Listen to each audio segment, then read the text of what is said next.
So what is the right thing to do? How do I make a decision? If I desire something, do I go for it or not?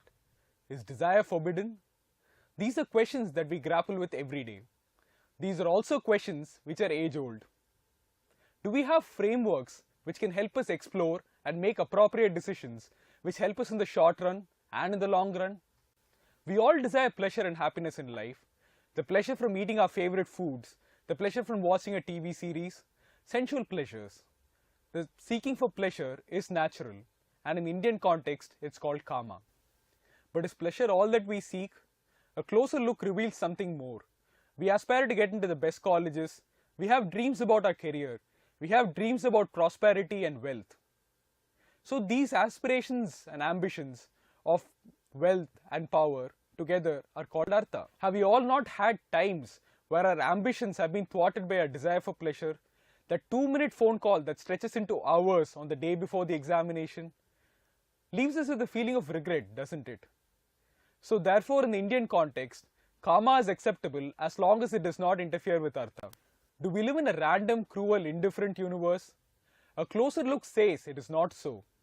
We are intimately connected with each other through bonds of family, through society, and connected with nature through ecosystems forming a web of life. How do I live sustainably? Sustainably with society and with the environment. How do we live in a way that there is constant progress in all spheres of life? This seeking for sustainability and constant progress and our responsibilities towards society and towards all of existence can broadly be termed as dharma.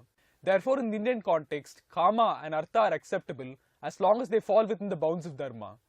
When they breach the bounds of dharma, destruction is bound to follow. A good example is of an unsustainable business model that leads to long-term environmental disaster. We all have fundamental questions in our life, the kind of questions that keep us awake at 2 a.m. in the morning.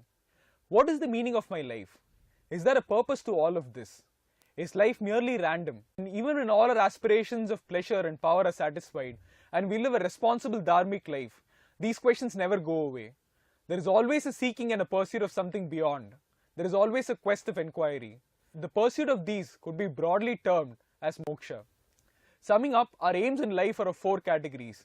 Dharma, the pursuit of a responsible life which is sustainable and which uplifts society and the world at large.